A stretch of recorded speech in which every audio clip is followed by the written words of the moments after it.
purpose of this video is to show how the modern Jewish interpretation of Isaiah chapter 53 as being the nation of Israel is untenable and simply not true. Those who do not believe Isaiah chapter 53 is about the Messiah, Yeshua, that's the name of Jesus in Hebrew, will make many accusations. Let's deal with them here and now, shall we? Our rabbis tell us that Isaiah 53 is about Israel suffering, that it has nothing to do with the Messiah at all. Answer: maybe you weren't told, but many ancient Jewish sources understood Isaiah 53 as referring to the Messiah. Here are quotations from just a few of them.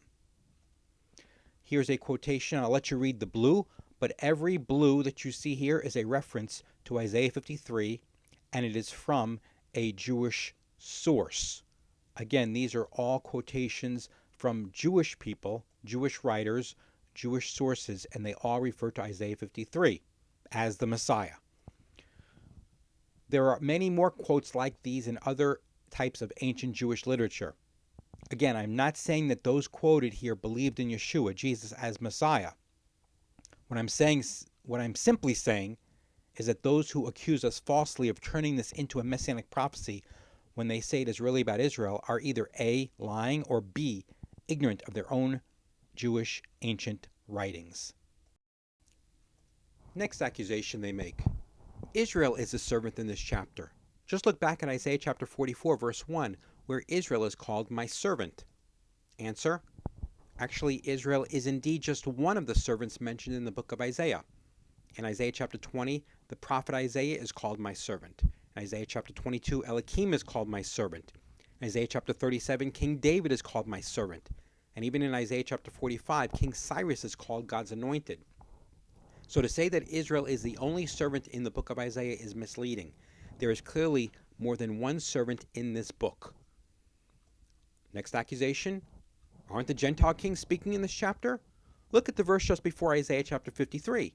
In chapter 52, verse 15, there are Gentile kings mentioned, so they are speaking. Answer: well, there are indeed Gentile kings mentioned in that verse. However, it does not logically follow that they are the ones speaking for several reasons. A, Gentile kings as a group never speak prophetically anywhere else in the book of Isaiah. B, if you read the entirety of verse 15, you will see actually the opposite is true. They shut their mouths because of the servant.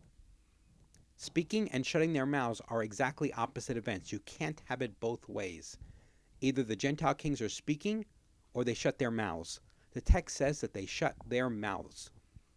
Here is a view of the text which says that they shut their mouths because of him. Answer: next one is C. If the Gentile kings were speaking in Isaiah chapter 53, then there should be plural references in verse 8. It should read, for the transgression of our people, if the kings were speaking. But it does not. It reads in the singular, for the transgression of my people, meaning only one person is talking, singular. This is obviously Isaiah who wrote it, and he speaks of the transgression of his people, Israel. Here you can see the actual text, for the transgression of my people. If the kings were speaking, they would have to say for our people. But my people is what it says, which means Isaiah is speaking. Okay, if those were not enough reasons to drop the impossible claim that Isaiah chapter 53 is about Israel, here are some more reasons why Isaiah chapter 53 cannot be speaking about Israel as the servant. Point 1. The servant of Isaiah 53 is an innocent and guiltless sufferer. Israel is not described as sinless by Isaiah. In the very same book of Isaiah, Isaiah chapter 1 verse 4, it says of the nation of Israel, alas, sinful nation, a people laden with iniquity, a brood of evildoers, children who are corrupters. That's Isaiah's words, by the way, not mine. What a far cry from the innocent and guiltless sufferer of Isaiah 53, who had done no violence, nor was any deceit in his mouth. Point 2. Isaiah 53:10 says, it pleased the Lord to bruise him. Has the awful treatment of the Jewish people really been God's pleasure? Yet it makes perfect sense to say that God was pleased to have the Messiah suffer and die as our sin offering to provide us forgiveness and atonement. Point 3. The person mentioned in this passage suffers willingly. Yet all people, even Israelites, complain when they suffer.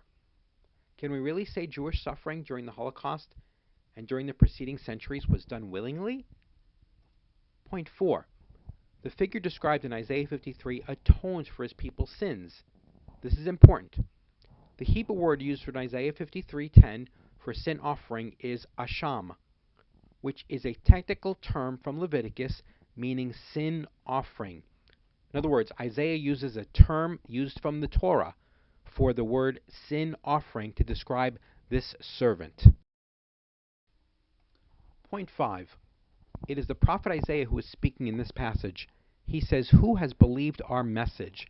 Meaning most Jewish people will not accept it. The term message usually refers to the prophetic message, as it does in Jeremiah 49. What major message from God would qualify as such in Jewish history that most Jewish people did not believe? Who has believed our report? Here's a copy of the text where Isaiah tells God, who's going to believe our report? Point 6. The prophet speaking is Isaiah himself, who says the sufferer was punished for the transgression of my people, according to verse 8.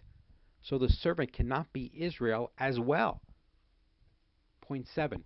The figure of Isaiah 53 dies and is buried, according to verses 8 and 9. The people of Israel have never died as a whole. Notice in verse 9, the servant is in his grave. Yet in verse 10 it says of the servant, prolong his days. To prolong one's days after the grave only means one thing, a resurrection. Here you can see the text. On the top it says, they made his grave with the wicked, and with the rich in his tomb, verse 9, although he had done no violence, neither was any deceit in his mouth. Then you can see going on in verse 10, it says, prolong his days. So what can we conclude? Isaiah 53 cannot refer to the nation of Israel. Only if one has presupposed Jesus cannot have been the Messiah can one deny that which is obvious. Israel's greatest son, Jesus, is the one Isaiah foresaw. Following the Messiah is the most important decision you can ever make. For more information, contact us at Rock of Israel.